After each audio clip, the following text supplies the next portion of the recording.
Good to see you. Alright there, Revenants, welcome back to Code Vein and the Road to 100.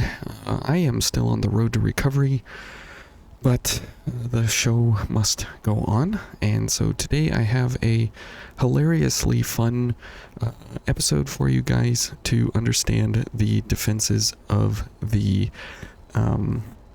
Executioner. So we're kind of going out of order here a little bit, but that's okay.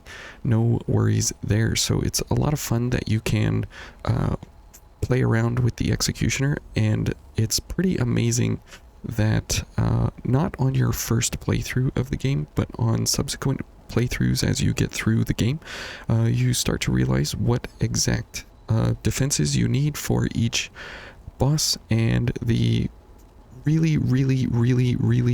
really funny part about this boss is that she does 100% all attacks are slash physical damage. And so you'll notice here that it doesn't matter what any of these other defenses are that we have here. The only one that matters is defense slash of whatever this is. And if this number here goes over 100, that is a percentage of damage value direct number. So 100%, if you are 100 or above, you will negate all damage from her. The explosions, the pole hits, the pole slams, the water splashes, the slide kicks, the water spins, the bubbles that she throws out. Every single attack that she does is 100% pure slash. So this is absolutely hilarious that you can take an upgraded pipe, a venom not upgraded pipe altogether, and we will have a 92 damage, and we will be doing crush damage to her, which is a fantastic way to be able to stagger her. And if we pair this up with Venom Mark, we are able to simply bebop around and never ever dodge until we run out of Juggernaut and defensive order. So if we get things going here, you'll notice that between defensive order and Juggernaut, we arrive at 101 slash defense with the Night Fang Blood Veil. This is the only veil in the game, and you'll notice that with this particular setup here, there's nothing else that really gets close to the one defense. There are a few here that do get fairly defensive, right, at certain levels here, but nothing that quite pushes us over the edge of 101. And the reason that you might be thinking that, oh well, these are crossed out, and what happens if you change up your build to be able to get these? Well, it doesn't matter, because you will be losing out on defensive order. And so if you change anything about the build, you'll either lose defensive order or you will lose Juggernaut altogether. So the Night Fang is the one and only blood veil that we need to go against this boss, which is pretty hilarious that this is the case. So if we run in here, we'll use as much time as we can recover. Okay, and I'm just going to bash her here a little bit, and then we will continue with the smashing here. And you'll notice that she will be poisoned, and we will just kind of walk around in circles, and it won't matter how many times we get hit.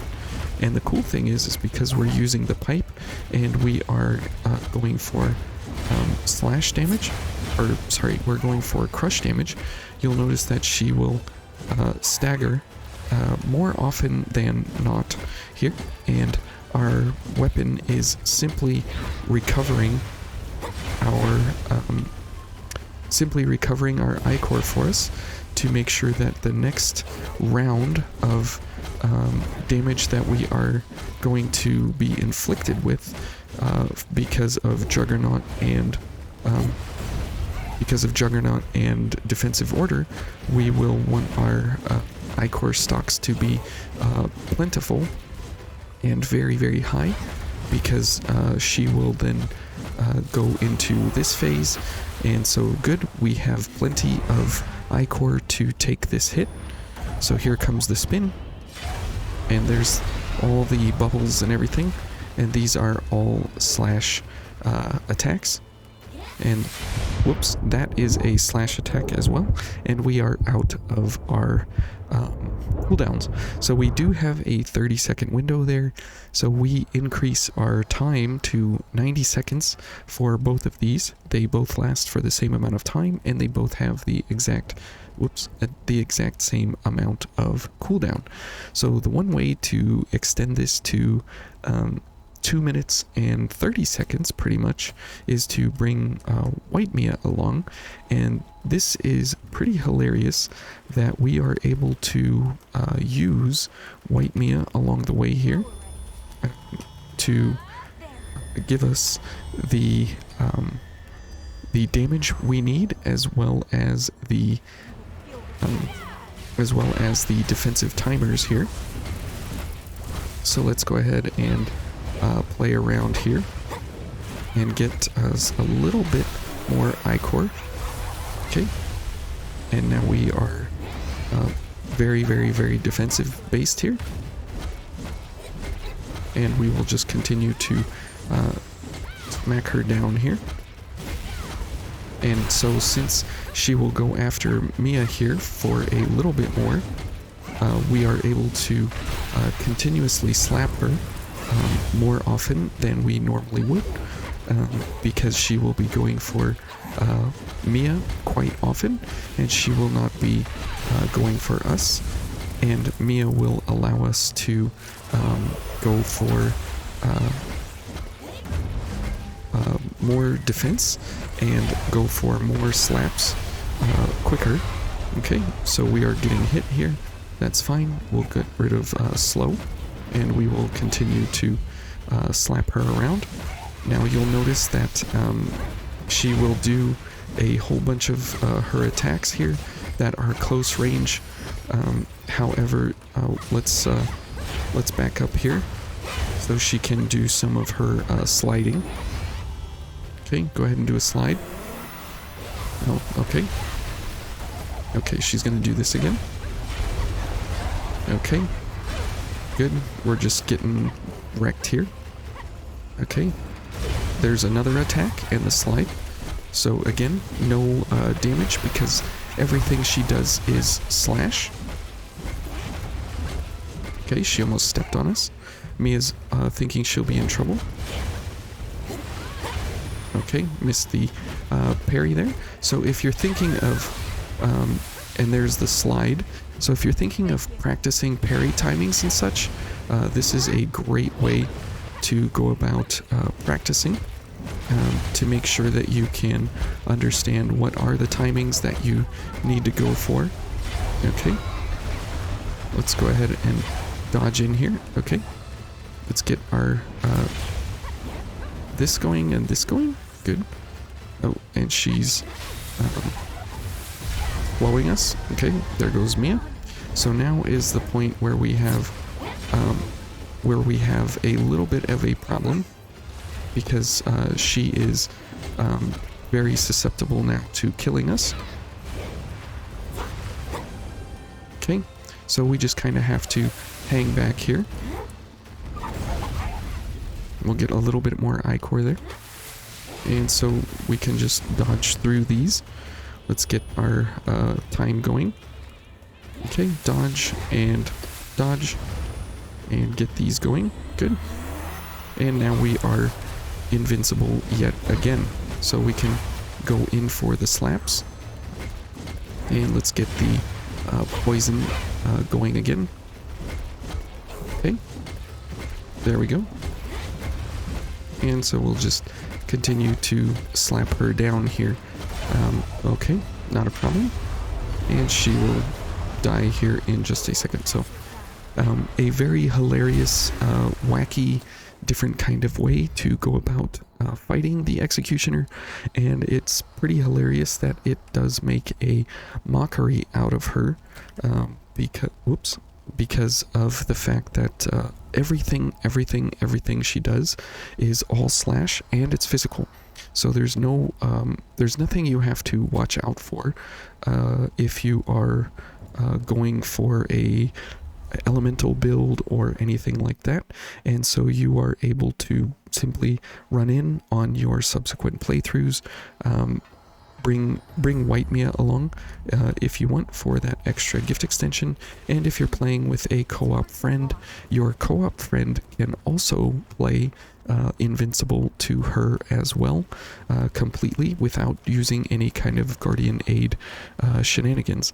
However, this does require DLC in order to have defensive order, and so that's kind of a problem in a sense that you'll have to deal with, is the fact that you do need DLC. But once you get the DLC, all of this is kind of a moot point in a sense. So let's go ahead and do some of these attacks here, so we can lengthen the amount of time that we have our defenses going here. Good. And let's get this going. So we need 11 Ichor. Okay, so we took a hit, but we got 11 Ichor, so let's go. And now we can try for the 5 Ichor to get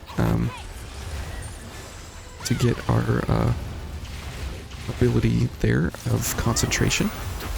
Okay, and let's get poison going. Okay, let's back up for a second just so we can get our stamina conservation going here. Okay, Mia's dead. That's fine. Okay, we got slapped to the ground. Okay, that's fine. We will just continue to run around in circles here with her, and that's completely fine. Good. And we will go ahead and get her poisoned up again here.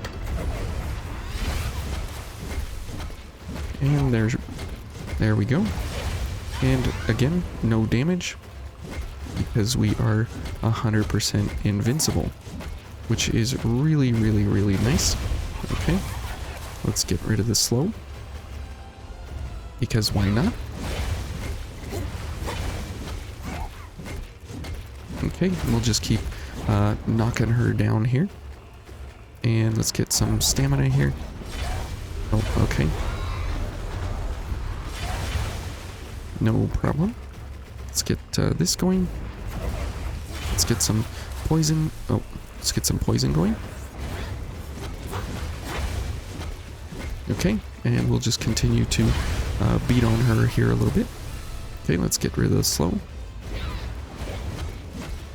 And the stagger is yet again one of the most amazing things, because we continuously stagger her over and over. So let's get our gift extension going, because that will be 30 seconds. Whoops. Okay, slow, that's fine, we'll get rid of that. Now here we go, we are almost out of our defenses. So there we go, we are out of defense. So now we do have to play a little bit actual defense of dodging and such here. Did not see that one coming, so let's back up here. Okay, and we can go ahead and heal. And so now it's simply a determination of what she's going to do until we can get our defenses going. And so now it is simply finishing out the attack. So pretty hilarious how the 2.5 minutes that you can get from double gift extension is almost plenty to get through an entire fight with her at max difficulty.